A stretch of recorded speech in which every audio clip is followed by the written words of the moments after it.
নুন খায় যার গুণ গায় তার। এই ডায়লগটা শুনলেই বাঙালির মুখে একরকম পরিতৃপ্তির হাসি চলে আসে। কিন্তু আপনি কি জানেন এই স্বাদের উপাদানটাই হতে পারে মৃত্যুর কারণ? অথচ আবার এটাও সত্যি, নুন বা লবণ না খেলেও আমরা মারা যেতে পারি। বুঝতেই পারছেন ব্যাপারটা মোটেও নুন খায় যার টাইপের সরল কিছু না। লবণ বা সল্ট মানেই শুধু খাবারে স্বাদ আনা নয়। আর তাই আজ আমরা জানব লবণের উপকারিতা, ক্ষতিকর দিক আর কিভাবে তার নিয়ন্ত্রণে রাখা যায়। যুক্তরাষ্ট্রের রাটগার্স বিশ্ববিদ্যালয়ের অধ্যাপক পল ব্রেসলিন বলছেন, লবণ আমাদের জীবনের জন্য অপরিহার্য। লবণে থাকা সোডিয়াম আমাদের স্নায়ুপেশি এমনকি মস্তিষ্কের কাজ চালাতে সাহায্য করে।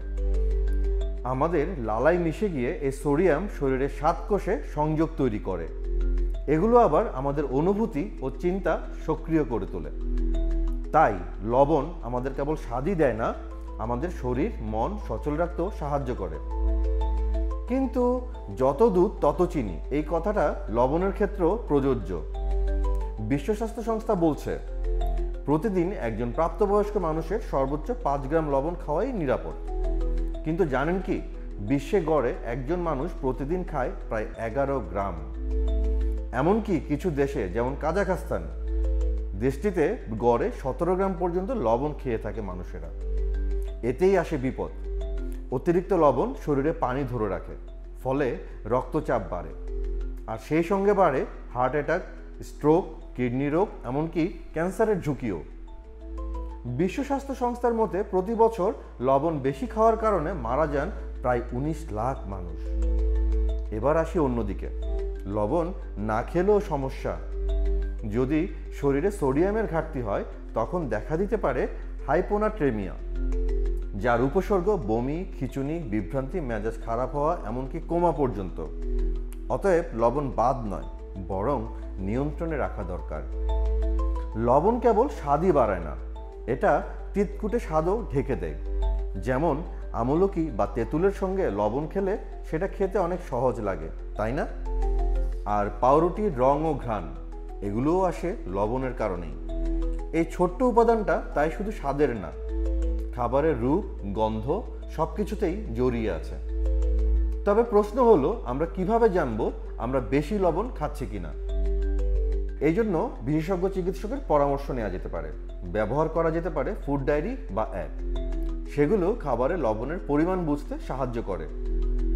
আর হ্যাঁ, আপনার শরীরের জিনগত বৈশিষ্ট্যও এখানে গুরুত্বপূর্ণ। কেউ কেউ কম লবণেই উচ্চ রক্তচাপে ভোগেন, আবার কেউ কেউ বেশিও সহ্য করতে পারেন। লবণ খাওয়া কমানো কঠিন, কিন্তু অসম্ভব নয়। অস্ট্রেলিয়ার নিউক্যাসল বিশ্ববিদ্যালয়ের অধ্যাপক ক্লেয়ার কলিন্স বলেন, প্রথমে স্বাদ বদলে অদ্ভুত লাগলেও ধীরে ধীরে শরীর অভ্যস্ত হয়ে পড়ে। তাই রুটিন বদলান ধীরে ধীরে। কম লবণযুক্ত রুটি, স্যুপ বা প্রক্রিয়াজাত খাবার বেছে নিন। লেবু, মশলা বা ভিনেগার বাদ দিয়ে খাবারে স্বাদ আনতে পারেন। লবণ আমাদের জীবনযাত্রার অবিচ্ছেদ্য অংশ, তা স্বাদের জন্য হোক বা শরীরের প্রয়োজনে। কিন্তু অতিরিক্ত কোনো কিছুই ভালো নয়। পরিশেষে বলবো, নুন খাই যার গুণ গাই তার। ঠিক আছে, কিন্তু পরিমাণটা ঠিক রাখতে ভুলবেন না যেন। আপনার মনে হয় কি আপনি বেশি লবণ খাচ্ছেন? ভিডিওটি ভালো লাগলে লাইক দিতে পারেন, কমেন্ট করে জানাতে পারেন আপনার অভিজ্ঞতা, আর শেয়ার করতে পারেন প্রিয়জনদের সঙ্গেও। আরও এমন স্বাস্থ্য বিজ্ঞান ভিত্তিক গল্প পেতে সঙ্গে থাকুন বাংলা ফ্লোয়ের। লাইক দিন, শেয়ার করুন এই বার্তাটি। সচেতনতাই হোক আমাদের সবার হাতিয়ার। ফেসবুক, ইউটিউব, টিকটক, ইনস্টাগ্রামে এখনই ফলো করুন বাংলা ফ্লো।